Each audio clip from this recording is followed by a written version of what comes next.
Our Chairman and CEO, Pony Ma, will kick off with a short overview. President Martin Lau and Chief Strategy Officer James Mitchell will provide a business review. Chief Financial Officer John Low will conclude with financial discussion before we open the floor for questions. Now I will pass it to Pony. Thank you, Wendy. Good evening. Thank you for joining us. During the first quarter, we resumed a double-digit revenue growth rate as our payment volumes benefit from and facilitate the domestic consumption recovery. Our games revenue improved, and our advertising revenue sustained rapid growth. Our non-IFRS net profit increased at a faster pace, reflecting a positive revenue mix shift, operational efficiency, and an easy base period.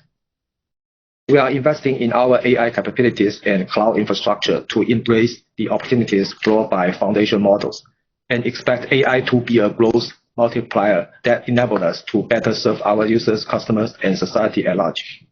Now let me go through the headline financial numbers for the quarter. Total revenue was 150 billion RMB, up 11% year-on-year and 3% quarter-on-quarter. Gross profit was 68 billion RMB, up 19% year-on-year and 10% quarter-on-quarter. Non-IFRS operating profit was 48 billion RMB, up 32% year-on-year and 23% quarter-on-quarter. Non-IFRS net profit attributable to equity holders was 33 billion RMB, up 27% year-on-year and 10% quarter-on-quarter. With our key services, we focused on upgrading our technologies and product innovations. Our franchise in communications and social networks remains strong. Combined MAU of Weixin and WeChat grew 2% year-on-year to 1.3 billion, while QQ mobile devices MAU grew 6% year-on-year to 597 million. For games, we expand our leadership via extending popularity of established franchise and success of new releases in China and international markets. For digital content, we retained our first place position by subscription accounts with high quality content across video, music, and literature. In fintech services, commercial payment volume rebounded sharply as consumption activities recovered in China. For cloud, we operate one of China's largest infrastructure as a service platforms and announced our high performance computing cluster in April, which will significantly enhance the efficiency of our foundation model chain. We are the second biggest provider of PaaS in China by revenue, and we operate leading SaaS tools such as Tencent Meeting, the most widely used standalone video conferencing app. I will now hand over to Martin and James for business review. Thank you, Pony. Good evening and good morning to everybody. For the first quarter of 2023, our total revenue was up 11% year-on-year. VAS represented 53% of our total revenue, within which social networks subsegment was 21%, domestic games subsegment was 23%, and international games was 9%. Online advertising was 14% of total revenue, and fintech and business services was 32% of total revenue. For our value-added service segment, the revenue was 79 billion RMB, up 9% year-on-year. Social networks revenue was up 6% year-on-year to 31 billion RMB, reflecting growth of in-game item sales and music subscription revenue. Our long-form video subscription revenue decreased 6% year-on-year due to delayed content releases during the first quarter. However, we have taken steps to address this situation, including, number one, enhancing our content to cater to evolving user demand. For example, we released our self-commissioned drama series, The Long Season, in April, which became the highest-rated domestic drama series in the past 5 years per the Douban review aggregator site. And number two, extending our collaboration with short-form video services, which should help long-form content reach more users and capture more monetization opportunities. Music subscription revenue increased 30% year-on-year, driven by growth in paying users and output. We upgraded the listening experience and strengthened cooperation with labels and artists, which resulted in higher user engagement and paying propensity. Domestic games revenue resumed growth to 6% year-on-year and reached 35 billion RMB. On top of solid performance from key titles such as Honor of Kings, DNF, and Crossfire Mobile. New game Arena Breakout, which we released in third quarter last year, also contributed notably to the growth. International games revenue increased by 25% year-on-year, or 18% in constant currency terms, to 13 billion RMB. The robust performance of Valorant, as well as contributions from 2022 releases Nikke and Triple Match 3D, drove up revenue. For communications and social networks, Weixin video accounts consumption continued to grow with rapid increases in time spent and video views. In order to drive its continued organic growth, we are nurturing a healthy and active creator community. First, in order to attract more creators and help them reach their target audience more efficiently, we have upgraded our onboarding programs with greater traffic incentives, wider creator coverage, and more effective content creation tools. Second, we have enhanced the e-commerce infrastructure, enabling creators to be benefiting from sales commissions associated with e-commerce transactions. For example, we enriched the customer management functionalities in Video Accounts Shop, facilitating creators to better engage with customers and increase sales conversion. As a result, our creator community is increasingly vibrant. In the first quarter, daily active creators and daily video uploads more than doubled year-on-year, while the number of creators with over 10,000 followers more than tripled year-on-year. On QQ, we deployed a new architecture to optimize development efficiency across operating systems on a unified code base. This new technology foundation also enhances user security with strengthened data encryption mechanisms and improved users' graphical experience with more advanced rendering solutions. We believe this upgrade will enable faster innovation in QQ's user experience going forward. Moving on to domestic games. Before discussing product and financial trends, I want to highlight that as a result of our continued and dedicated minor protection program, users aged under 18 contributed less than 1% of total time spent and gross proceeds in the quarter. Time spent and gross receipts from users aged under 18 reduced by 96% and 90% from 3 years ago, respectively.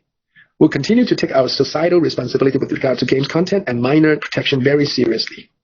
Looking into the performance of our most popular games, Honor of Kings launched highly appealing Shanghai Jing themed outfits with targeted marketing programs during the Chinese New Year season, contributing to record high quarterly gross receipts. Crossfire, a PC game we have operated since 2008, successfully attracted returning players with promotions targeting internet cafes. Crossfire Mobile, which we launched in 2015, released a popular themed map, outfit, and weapon items based on the virtual idol group created for the game. Both Crossfire and Crossfire Mobile achieved record high gross receipts in the quarter. Additionally, new games we launched recently in high potential genres have generated strong traction. The Fight of Golden Spatula, which has stayed as the #1 auto battler game since launch in 2021, increased its gross receipts by more than 30% year-on-year in the quarter. We recently launched a fast-paced game mode that appeals to returning and new players, driving average DAU to a record high of over 10 million in April 2023. With Arena Breakout, the most popular extraction shooter game in China, we have been nurturing a highly engaged user base since launch in July 2022, and stepped up marketing activities during the Chinese New Year. In the first quarter, the title grew and achieved new milestones in DAU and gross receipts. We launched Metal Slug Awakening in April, moving a classic arcade game IP to a mobile and multiplayer experience. Metal Slug ranked #1 among new action games released year to date. Now with that, I'll pass on to James. Thank you, Martin, and good morning or afternoon or evening, everyone. For international games, we increased gross receipts by a double-digit percentage year-on-year, with strengthened performance from key titles. Valorant grew its MAU year-on-year on a new map and a new agent, and drove up its gross receipts by over 30% year-on-year, with popular Japan-themed and alien-themed weapon items in the quarter. PUBG Mobile resumed sequential daily active user growth in the quarter after several quarters of decline, benefiting from new combat features and enhanced player versus player gameplay. We introduced a map editing tool to facilitate user-generated content, enhancing user engagement and longevity. Our subsidiary Miniclip launched Triple Match 3D in April last year, which has become a breakout success in the highly competitive match game genre.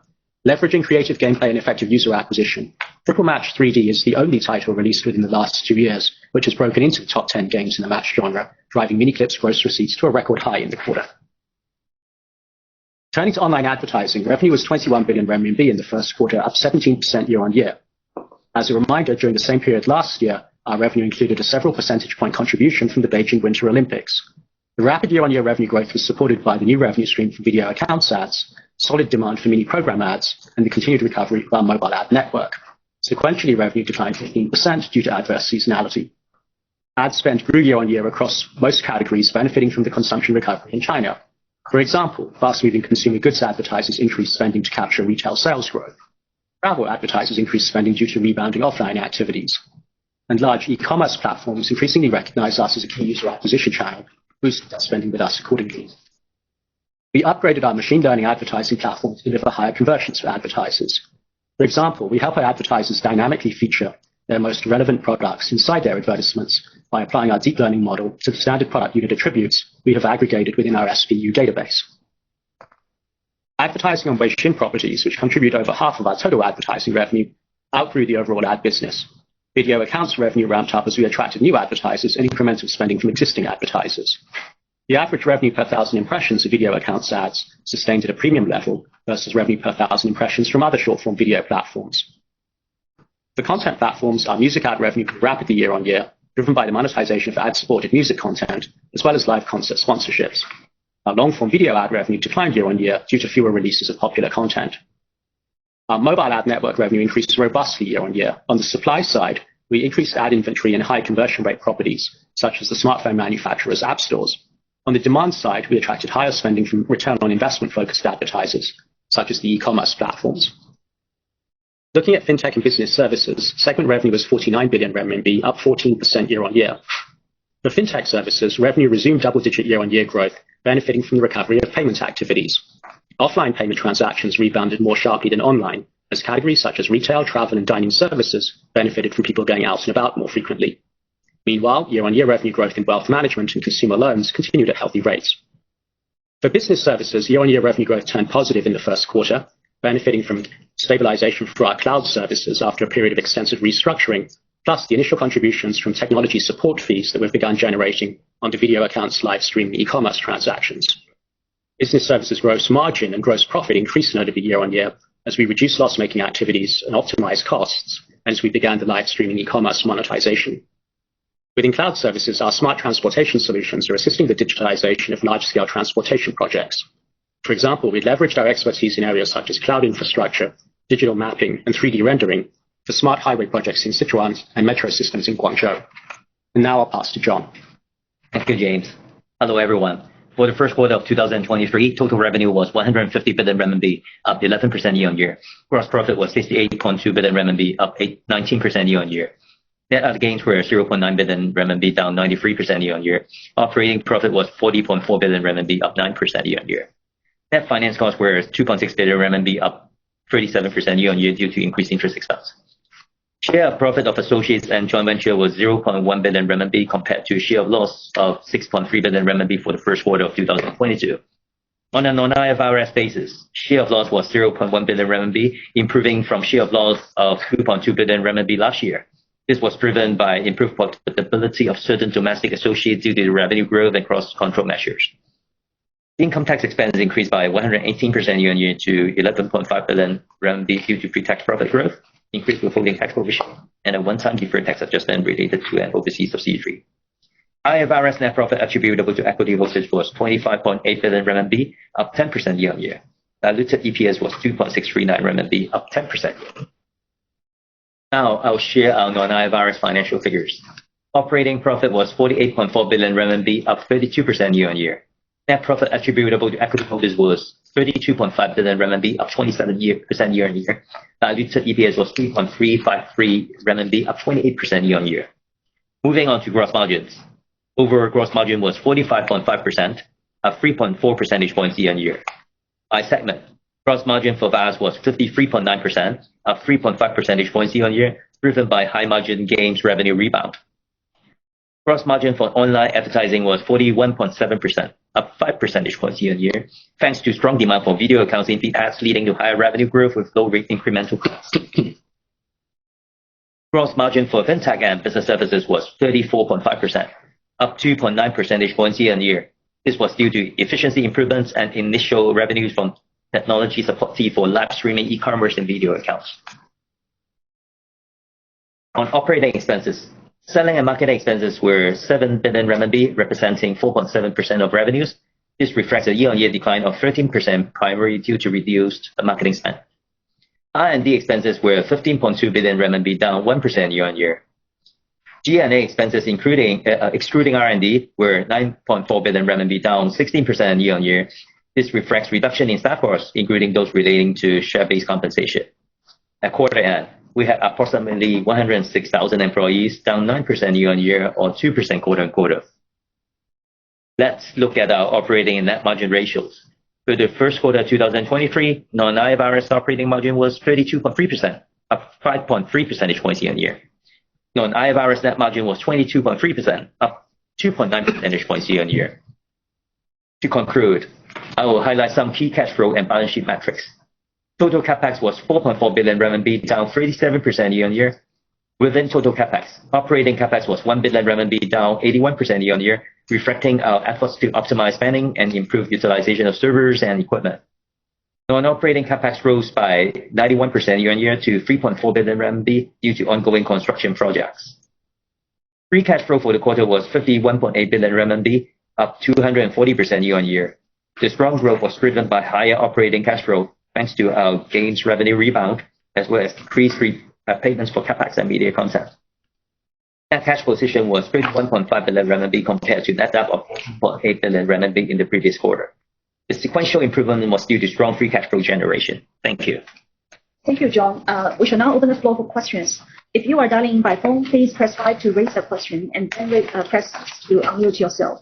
If you are accessing from the Tencent meeting application, please click the raise hand button at the We will take one main question, one follow-up question each time. First question comes from Alicia Yap from Citi. Hi, good evening. Hi, Alicia, can you speak up? Yeah, good evening, management. Can you hear me? We can't hear you clearly. Maybe you turn up the volume. Okay, hi. Can you hear me better now? Yeah, it's much better now. Okay, thank you. Thanks for giving me the chance to ask questions and congrats on the solid set of results. First questions related to your gaming business. It is delighted to see a number of the old franchise title regain strong popularity and also achieve a record receipt during the quarter. So based on your observation and what you have seen from your game performance, are there any notable differences in user gameplay behavior or the spending frequency or the willingness pattern that you could highlight that are quite different from what we saw during the pre-pandemic period? Just wondering if some of these robust game activity that you experienced during the quarter is more attributed to your effective promotional campaign, or this is more the entire industry phenomenon. Second question is on your business services. So wondering what's management view on the recent price cut action by the major peer, and how would that affect Tencent's planned initiative and also industry landscape? Thank you. Yeah, thank you for the questions, Alicia. So, on the game business, not to be pedantic, but we feel very strongly that, what you referred to as old games are in fact, evergreen games. If you look at our game portfolio, many of the biggest, most successful titles, including Honor of Kings, League of Legends, Crossfire Mobile, Peacekeeper Elite, PUBG Mobile, Arena Breakout, are competitive games, often team-based competitive games that are designed to be balanced, fair, and playable for years or for decades. And that is the reality that we're seeing across the industry with other similar team-based competitive games. And that is the reality what we've really sought to nurture with these big evergreen games. So, in terms of why the games performed well in the first quarter, then we believe it comes down largely to appealing content. We released appealing content. Players responded to that appealing content by investing, in some cases, more time, and in other cases, more money, or both. And so the more money translates into more grossing receipts and therefore more revenue. In terms of whether there were special promotional campaigns, we always promote the virtual outfits. I think over time we've become progressively better at promoting the right virtual outfits, at the right time of the calendar year. So the business has become more akin to luxury goods, and that there are certain virtual outfits we promote to tie into the Lunar New Year. There are others we promote to tie into the May Day holidays, into the summer period, and so on and so forth. But that's a ongoing trend as opposed to a single quarter phenomenon. And then in terms of how user behavior has changed from pre-COVID to today, we don't see a dramatic change. I think it's probably fair to say that in the 3 years since China went into COVID, despite mixed economic trends, purchasing power has generally increased. The removal of the minor game players skews up the spending power from those who are still playing games who are older. So therefore, it's natural that there's more ability to spend more on high quality content now than was the case 3 years ago. So that's in terms of the games, and particularly the evergreen games. There's many other kinds of games, including content-driven games, and we're seeking to reinforce our position in those other kinds of games. But the big games that we really talked about this quarter were typically these evergreen games. On the business services side, and specifically cloud, and the impact of price cuts. The impact of these price cuts on Tencent as a whole is not notable. As you know, cloud only represents a mid-single-digit percentage of our total revenue. Within that, the price cuts only apply to infrastructure as a service, which is a subset of that mid-single digits. And then even within infrastructure as a service, if you look at the price cuts that have been widely announced in the industry in recent weeks, they apply to long-term prepaid contracts. And those long-term prepaid contracts are generally entered into by small and medium-sized businesses, but not by larger enterprises. So this is an industry where over time the input costs of servers and bandwidth and so forth are generally falling, and it makes sense that the participants in the industry pass on those falling input costs into falling pricing to their customers. But the percentage of our revenue that is impacted by this particular round of price adjustments is in the few basis points range. So it's not a major moving part for Tencent as a whole. What's more important for us is just continuing to double down on our competitive strengths within cloud and continuing to provide the best possible service to our customers, of which price is one but not the only facet. Thank you. Thank you. Thank you, Alicia. We will take the next question from Alex Yao from JP Morgan. Thank you, management, for taking my question, and congrats on a strong quarter. I have two questions. Number one is on the balance sheet, the current deferred revenue increased sharply by 18% year-on-year this quarter. This is a big change compared to the trend in the past several quarters. Can you elaborate on the reason, and should we expect a strong VAS and the gaming revenue in the next perhaps 2 to 3 quarters? And then the second question is around the fintech development. We noticed you guys recently launched an installment loan product to selected Weixin payment users.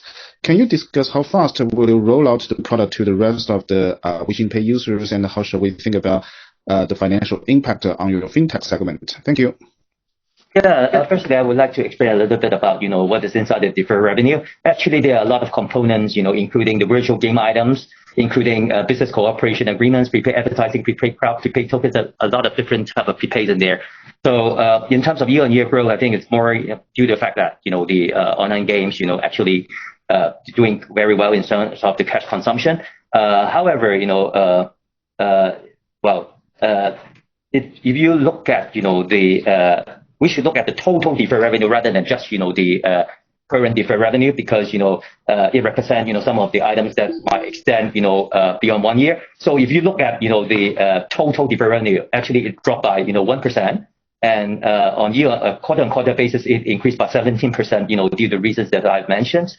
And I think, for BCA, it's quite natural that, it will drop quarter over quarter because it is amortized, according to the original contract. And in terms of, the prepaid advertising, actually, it dropped, partly due to seasonality and partly due to the BCA amortization that I've just mentioned. So if you look at, the deferred revenue, I suggest we should, add the two up to arrive at the, the actual, deferred revenue, for the whole company.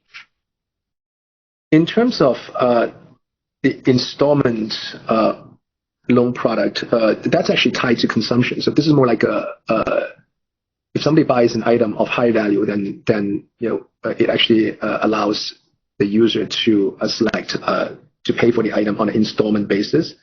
And this is a product which we're pilot testing right now, and we're not in a hurry to roll it out on a broad basis.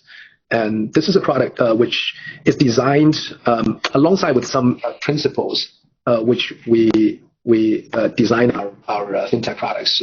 Number one, it's actually sort of in full compliance of the regulatory authorities' regulation. And number two, this is something which our users want. So it is designed with a very key focus on generating user value, because the users, when they want to buy an item and it's a clear consumption need, and if they have the credit worthiness, right, then we are in a good position to give them an installment loan. And in some cases, the merchants actually want to see that happen as well. And then in terms of risk management, we're actually very focused on risk management in this product. And that's why we are pilot testing it and want to understand all the credit performance first before we roll it out on a gradual basis. And over time, we would want to work with licensed financial institutions in terms of expanding this product. So overall, I think this is consistent with our gradual expansion of our range of financial value-added services to our users as well as to merchants that are using our payment platform. But at the same time, we have very strong focus on the factors that I talked about, as well as self-restraint in terms of the overall scale growth, because we felt this is actually the ultimate risk control mechanism. Now, if we grow this product on a gradual basis, while at the same time we accumulate a lot of experience and know-how, then the risk management will be done at a high quality way. And this is how we want to manage our financial products going forward. Thank you, Alex. We will take the next question from Ronald Kwong from Goldman Sachs. Thank you. Thank you, Pony, Martin, James, John, and Wendy. I guess the first question maybe on the macro and the advertising side, that how is our view on the consumption outlook from here now that we've passed the 2 quarters of reopening thus far? If we look at the ad revenue and video accounts kind of contribution adding, should we think of a kind of 2-year CAGR growth rate? Should we see further improvement in the rest of 2023 as e-commerce and other parts of the business ramp up? And then a second question is just want to hear how we think about the foundation model AI landscape. If you could share some of where Tencent sees to B and to C, kind of where will kind of we see this foundation model mostly be of commercial value to our business, knowing the different regulations, many kind of different players trying to come in, and the availability of infrastructure and chips. How do we see this business driving our future multiple growth drivers and the cloud growth into the second half and next year? Thank you. So Ronald, on the advertising question, we believe China is experiencing a broad-based consumption upturn. The upturn is not uniform across every category, but it's more pronounced for everyday low-ticket price items, more patchy for high-ticket price items. Now, in terms of how that translates into our advertising revenue, we're experiencing strength basically across the board. So fast-moving consumer goods, e-commerce, finance, online services, healthcare, travel, are all behaving robustly. On the weaker side, there are no categories that are notably weak at this point in time. And there are categories such as automobiles or electronic products where the end demand is erratic. But what we can see is that companies in those categories are still very keen to drive sales. And one of the ways they do that is by advertising on our platform. On your question about the 2-year CAGR, I believe that in the first quarter, the 2-year CAGR for our advertising revenue was -2%. So while we don't give guidance, I think the answer to your question logically should be in the affirmative. As a reminder, in the course of 2021, we began that year with, our biggest advertiser category was education-related spending, which dropped very sharply during the course of the year. We also lost several important advertising formats, such as the full-screen ads in our ad network during the course of the year. So the 2-year comparison does get a bit easier for the industry and for us as we move forward over the coming months. So I hope that's helpful on the advertising side. On the AI and foundation model side, I think you actually asked a lot of questions, and it's actually very difficult to answer one by one. But I'll try to pick on some of the key items. So in terms of going forward, we do believe that number one, there's going to be many models in the market going forward. For the large companies, I think each one of us will have a foundation model, and the model will be supporting our own use cases as well as offered to the market, both on a 2C basis as well as on a 2B basis. And at the same time, there will be many startups which will be creating their own models. Some of them may be general foundation models. Some of them may be more industry and vertical models, and they will be coming with new applications. I think overall, it's going to be a very vibrant industry from a model availability perspective. And then in terms of applications, I think there will be a lot of different applications. Overall, the user-to-machine interactions, in particular search and information generation, and those type of applications would actually be more disruptive, and at the same time, there will be more of a rush of applications appearing in those use cases. so general search, vertical search, in terms of content aggregation, a lot of these kind of applications would see new disruptors come into play. In terms of the user-to-user interaction type of services like social network and short video network and games, long video content, there will be a lot of usages that helps to increase the quality of content, the efficiency at which the content are created, as well as lowering the cost of content creation. And that will be net beneficiary to these applications. Now, in terms of, you asked about regulation, and we felt the government's general stance is like, it's supportive of regulation, but the industry has to be regulated. And I think this is not something that's specific to China, even around the world. And you look at the US, there's a lot of public discussion about having regulation, and even the founder of OpenAI has been testifying and asking for regulation in the industry. So I think that is something which is necessary, but we felt under the right regulation and regulatory framework, then the government stance is supportive of innovation, and the industry will actually have a room for healthy growth. And that availability of chips at this point in time, chips are largely available, and there are some workarounds of GPUs that can be sold in China. And I think everybody is actually trying to get supplies. There may be short-term shortages here and there, and everybody is actually clamoring for allocation. But over time, these chips will be available, and all the players who want to build foundation models will be able to get the chips to build the models. Thank you. This is super useful. Thank you, Martin and James. Thank you. We will take the next question from Kenneth Fong from Credit Suisse. Hi, good evening, management. Thank you for taking my questions and congrats on the strong result. I have two questions. The first one is regarding the gap between revenue and earning growth. Notice that in our quarter, our earnings have outpaced top line growth meaningfully on the back of video account monetization, operating leverage, as well as cost optimization. How should we think about this gap over the next few quarters, consider all these moving parts and drivers? And my second question is related to the tax. Our effective tax rate is quite high this quarter, driven by one-off deferred tax of overseas subsidiaries. But we didn't seem to find the adjustment in the non-GAAP net profit. So how should we think about this one-off impact in our adjusted net profit, if any? Thank you. Yeah, thank you, Kenneth. So as you observe, the gap between revenue growth and non-IFRS net income growth was unusually wide this quarter on a year-on-year basis. On the other hand, if you look at the 2-year CAGR, then the revenue growth and the operating profit, non-IFRS operating profit growth was basically identical on a 2-year CAGR. So what's the right message to take for looking forward? It's somewhere in between, meaning that the breadth of the gap this quarter between revenue and non-IFRS profit growth was abnormally large because of the low base for non-IFRS profit in the same quarter a year ago. And we do expect that gap to narrow as the base effect normalizes. On the other hand, we believe we are a structurally more cost-conscious, more efficient company going forward than we were in the past, which would be helpful for margins. And many of our newer revenue streams, such as video accounts, such as monetization of the e-commerce live streaming, such as the mini program and mini game revenue, is coming in at relatively high gross margins, which is a positive margin mix shift for us versus in previous years. We've been generally subject to negative margin mix shifts. So overall, I think that we can aspire to potentially grow profits in line with or faster than revenue. But the delta between profit growth and revenue growth was unusually wide in the first quarter because of the base effect and some of the other factors that we mentioned. Yeah, the deferred tax adjustment is not non-IFRS adjustment.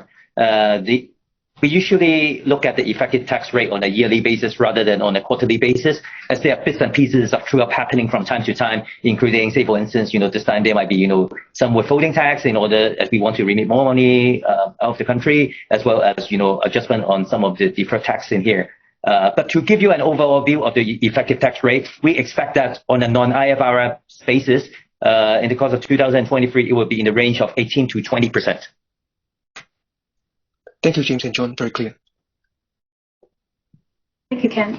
Next question will be from Esme Paul from. Hi, thank you, Wendy, and also management for the opportunity to ask questions, and also congrats on the solid results. So I do have a follow-up question on generative AI. So I think in the previous question, you very helpfully explained the use cases and also monetization strategy. So just to follow up in March, so the media reported that we may have already started developing the Hunyuan 8. So keen to hear more updates on the potential product launch. And the first follow-up will be in relation to the training data of Hunyuan.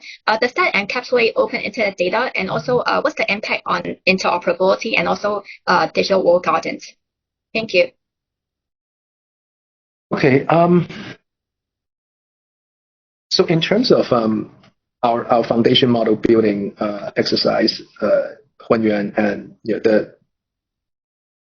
I think that the headline is that we're making good progress. And if you look into the different components, right? So the model building is actually progressing well. I think you mentioned about data, and data collection is basically across the entire internet, and with specific addition of the data in China. And in terms of data in China, it's on high quality public data as well as high quality public data within our content ecosystem. As you know, we have actually a lot of contents that are in-house, and that is quite unique addition to the overall data. In terms of the training, we are scaling up our training organization and the entire production line of training. And in terms of infrastructure, it's a core strength for us given our cloud business. And we have also recently, as Pony mentioned, announced our high performance computing cluster based on NVIDIA H800 GPUs. And so that would actually give us an additional efficiency in terms of the training. And I think one key strength for us is obviously the use cases, right? We have different products teams are already planning some interesting offerings alongside with their products. So overall, I think it's actually making good progress, and we continue to believe that AI is a growth multiplier for the industry, and in particular for Tencent, because as we mentioned last time, our core user-to-user services is not subject to disruption, but it can benefit greatly from being enhanced by foundation models, because it can actually help these services to generate content, appealing content on large scale at the low cost, and all these are helpful to improve the quality of the service, improve monetization, and also lower the cost. And then foundation models also facilitates our introduction of user-to-machine services. For example, it provides a new angle for us to provide to our search, both within Weixin and on our browsers, as well as if you look forward a bit longer, right, there could be interesting digital assistants that could be launched in our services. And of course, cloud is actually very important as well, because without the foundation model over time can actually provide very compelling services on the cloud for our enterprise clients, and also enable our PaaS and SaaS to be more competitive. All right, sure. Thanks. That's helpful. Thank you. Thank you, Esme. Next question comes from William Packer from the BNP. Hi, management. Many thanks for taking my questions. Firstly, last quarter you provided a helpful update on developments around the domestic regulatory backdrop. Specifically, could you update us on recent news flow around domestic gaming, short form video, and fintech? And as a follow-up, domestic gaming momentum improved markedly in the quarter, with comps easing over the course of the year and new content coming to the market. Could we expect growth to accelerate and potentially to return to double digits for that business line? Thank you. Okay. In terms of the regulatory environment, I think on the overall basis, the regulatory environment continues to trend toward normalized regulation, and the government is actually very focused on economic development as well as supporting a healthy development of the digital economy and industry. The latest news bite is on April 28th, President Xi chaired a meeting of the Politburo, and he called for promoting regulated, healthy development of platform companies and encouraging innovation of leading platform companies. I think this is a very significant continuation of the expression of support for the overall industry. And in terms of the different industries that you talk about, right? In terms of domestic gaming, I would say it continues a status of normalized regulation, and game licenses have been approved on a regular basis, and that's part of the reason why we're seeing pretty good traction on the overall gaming industry in China. In terms of short form video, I think there has not been much update, and it's not a focus of regulatory action so far. In terms of fintech, I would say the industry is starting to move into the process of normalization of regulation. And if you look at the entire history, right, in the year of 2021, the PBOC started requiring self-review of fintech services by platform companies for the entire industry. And it also conducted a routine inspection on Tenpay, which was widely reported. Through that process, we have been fully cooperative, and we have proactively adjust our operations accordingly, according to the requirement of PBOC. So I think the inspection now is approaching and conclusion. The inspection results are in the process of being finalized. When such results are concluded and released, then we believe we would then see the regulators will be focused on normalized regulation, and they will also devote more resources in supporting the development and innovation in the overall industry. So that's the regulatory update, both on a macro basis and with respect to the different industries.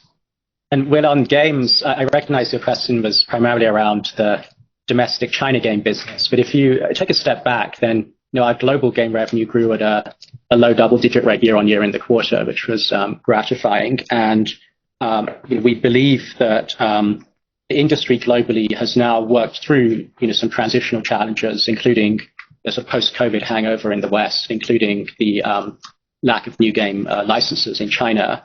And as a result, the industry can revert closer to its historic high single-digit growth rate, CAGR.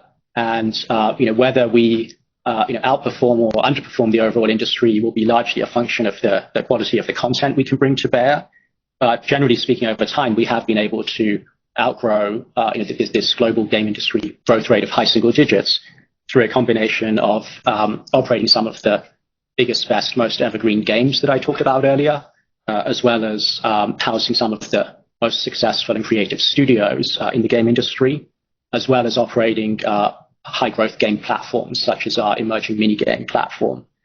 So for all those reasons, we think that there's everything to play for, and that the industry is back on a growth track globally, and we should work toward growing with or faster than the industry globally. Thank you.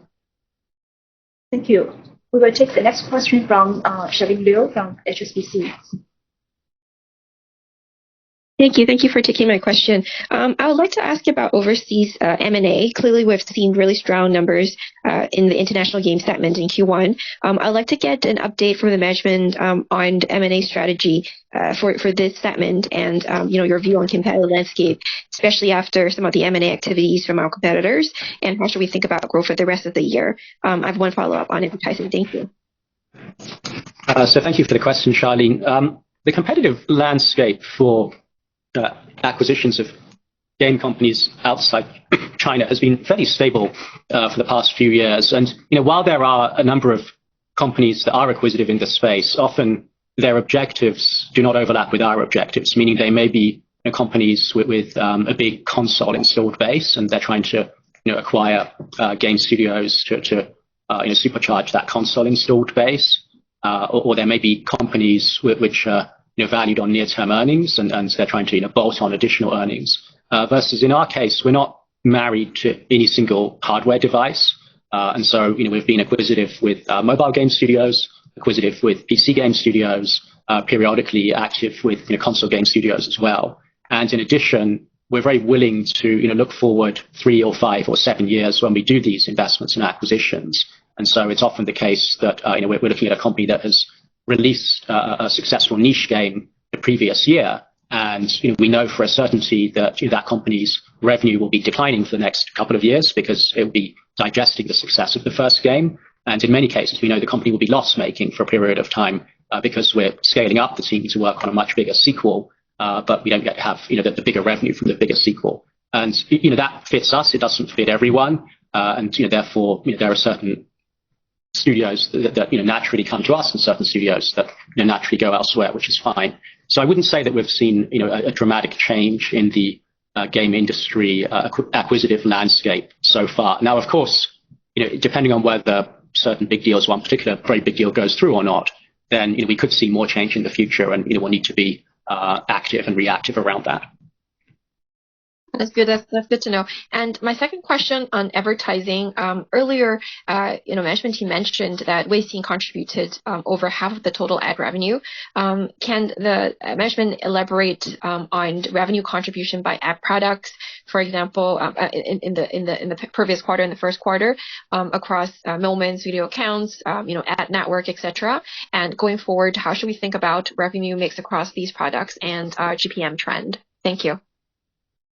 Well, in terms of the revenue composition, we won't be super specific, but Weixin, as we said, is the majority. Within that, Moments is historically the largest contributor. Mini programs and official accounts are substantially smaller and roughly similar to each other, and video accounts have sort of leapfrogged over mini programs and official accounts because there's a lot of inventory in video accounts and there's a very high revenue per 1,000 impressions in video accounts. Outside Weixin, then the biggest set of properties is the mobile ad network, which has had quite a pronounced bounce back in the last 6 to 9 months. And then, beyond that, there's a drop off to, the long form video, music, news, and some smaller properties around QQ and QZone. So that's the composition. In terms of the margin profile, then basically all of the owned and operated properties, with the exception of long form video, a high gross margin versus long form video and the ad network are inherently much lower gross margin. Understood. Thank you. Thank you, Charlene. Next, we will take the question from John Choi from Daiwa. Okay, thank you for taking my question. I have a question on, a follow-up on the gaming side. I think if you look at domestic game, this quarter we've seen a very strong game revenue due to existing, I think James mentioned Evergreen, but as we go into the second quarter, second half, we do have much more gaming, new game launches for the domestic market. So, can you kind of elaborate the growth trends in terms of the revenue or growth as we head into the second half? Should we be seeing accelerating growth, as from on back of that? And then just a quick, some housekeeping question. This quarter, I think we noticed very strong operating cash flow, more than 60 billion, but also the investing outflow cash flow was 65 billion. So any color there? Thank you. So on games, I'm not necessarily going to answer your question because we don't provide guidance as to whether revenue lines are accelerating or decelerating, beyond observing that firstly, the strength in the first quarter was partly due to what I referred to as evergreen games, but we also saw very good growth from a number of games released in the last 1 to 2 years. And it's often the pattern with us that when the quarter we release a game, it generates relatively little monetization, and of course that monetization doesn't translate into our P&L because of our deferral policy. But then over subsequent quarters, if it's a good game, we see the monetization improving. We see the revenue, the deferral starting to flow through into reported revenue. If it's a really good game, we see the daily active user count increasing. And so recently, a number of games have fit that profile, including the Arena Breakout, which is the leading extraction shooter game in China, where we've seen good growth in DAU and in monetization as players become familiar with this new type of game that didn't exist before. We've seen very good growth in terms of both users and monetization from the auto chess game Golden Spatula that has over 10 million daily active users, which is rare for a new game in China, and very rare for a game to build to that level over the course of 2 years, as opposed to get to that level very quickly and then fade away. And also quite good trends in the first quarter for our League of Legends Wild Rift mobile game. Now, obviously, looking through the rest of this year, we have a number of big games that we intend to release domestically that we're excited about. But again, with some of those games, they'll monetize well from day one. With others, they'll monetize more gradually over time. Thank you. In respect of the net cash flow using investing activities of 65 billion, actually it's a little bit tricky because it usually includes some items which is pretty normal in nature. Say, for instance, out of that 65 billion, 50 billion is related to net fixed term deposit placement. And other than that, items just like capex, media content, and M&A, and each of those items are maybe around 4.4 to 4 point something billion renminbi each. Thank you. Next, we will take the question from Jerry Liu from UBS.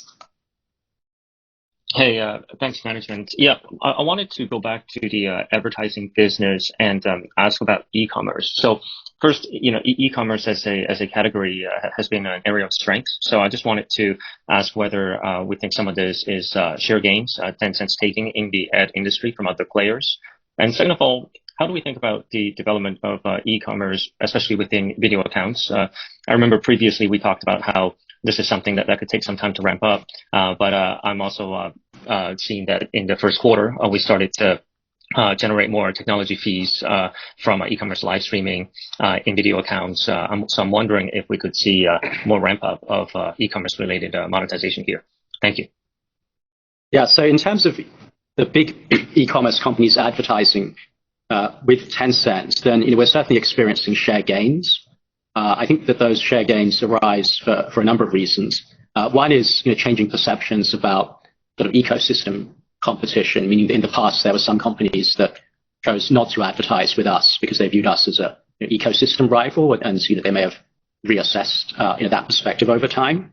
And then secondly, we're deploying much more sophisticated machine learning now to our advertising targeting that is particularly beneficial for big e-commerce companies with a gigantic range of SKUs, because now we can ingest those SKUs and then display the right SKU to the right user within the e-commerce company's advertisements. So that's on the e-commerce companies advertising with us. So in terms of e-commerce in relation to live streaming and video accounts, we felt there's actually a very big opportunity. And part of it is already proven in the other short video companies. When you have short video, you can actually lead to live streaming, and live streaming can lead to e-commerce transactions. But in addition to that, right, we felt we can have some unique value-added component that we can provide to the merchants, because we have private domain. We also have mini programs which can actually allow us to connect with the video accounts. And as you know, there's actually a very big transaction ecosystem that's already happening on mini programs. And if we can actually start connecting that with video accounts and live streaming, then it would actually make the overall e-commerce ecosystem much more vibrant. And we also have payment, which is a very important enabler. So when we have all these additional components added to the video accounts and live streaming, we felt there's actually a very large headroom for us to grow in e-commerce. But we want to do it on a gradual basis so that we can build the infrastructure right. We can actually provide the best balance between user experience as well as the ROI for the merchants. And at the same time, most importantly, we actually want to make sure that the transaction ecosystem is actually of high quality. So instead of having a lot of one-time buyers of low quality products or certain products which are very high margin for the merchants, and they basically spend all the money on advertising instead of on the product quality, we actually want to make sure that the ecosystem is built right so that it delivers the right value for the users as well as for the merchants, and the overall transaction ecosystem is healthy. So that would take some time, but we felt if we do all these right, there's actually a very long runway for us to grow this part of the business. Understood. Yeah. Thank you. Jerry, we will take the last question from Robin Zhu from Bernstein. Hi, thank you. Thanks, management, for taking the question. I guess two questions, if I may. One, just on your operating expenses. I mean, you're clearly showing impressive cost discipline, and with operating expenses trending the way they have. Just curious to hear your thoughts on, at what point does the company pivot more towards spending on growth, whether it's on new games, whether it's on AI and kind of related services, or what in your minds is the trigger to kind of go back on the front foot and spend more if the consumption recovery to date hasn't done that already? And the second question on gaming, James, you mentioned a while back that macro was having an impact on kind of willingness to pay and gaming ARPU as a result. Just curious to hear your thoughts on whether the recovery in Q1 is pent up demand and therefore would there be questions about sustainability, and how the recoveries looks between kind of games, high ARPU games where whales dominate versus these large DAU games where everyone kind of buys skins and ARPU is generally lower. Thank you. Thank you. So on the second question, we saw quite a broad-based recovery for our game business. I think out of our top 15 games, 12 of them were up year on year. So this wasn't a matter of one or two games bouncing while the others languished. Our overall portfolio uplifted, and whether that's due to pent-up demand or just underlying demand, time will tell. But I explained earlier why I think it's underlying demand. On the operating expenses, then there will be situations, whether it be a new game launch or buying and then depreciating GPUs for our large language model, where we need to invest and we will invest aggressively. But that said, I think that we will also keep operating expenses under quite tight control going forward. And one reason is because we've become structurally more efficient. The second reason is that generally we're mix shifting toward inherently higher margin activities as we've bulked those up while exiting some inherently low margin activities. And more broadly, you spoke about when do we need to pivot to investing for growth. And I think actually if you dig into our range of businesses, there's a number of emergent growth drivers, be it the video accounts advertising monetization, be it the e-commerce live streaming monetization, be it the mini program and mini games. And what's interesting is each of those are very sizable opportunities which are becoming meaningful and have very long runways to expand over time. But in none of those do we need to spend a great deal of extra money to make them more popular. We aren't incurring gigantic subsidies on providing community group buying food solutions.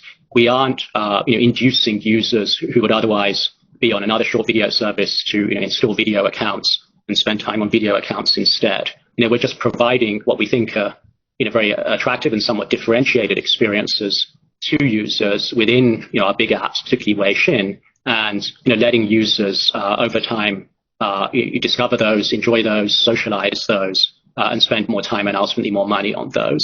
So, I don't think that we're in a sort of non-growth mode and, at some point in the future, we need to flick a switch and dramatically increase sales and marketing or subsidies to go back to growth mode. I think we're in growth mode right now. It's just that the nature of our growth drivers is that they do not require heavy subsidies. They do not require heavy sales and marketing activity. Thank you. Thank you. Thank you, Robin. We are now ending the webinar. Thank you all for joining our results call. If you wish to check out our press release and other financial information, please visit the IR section of our company website.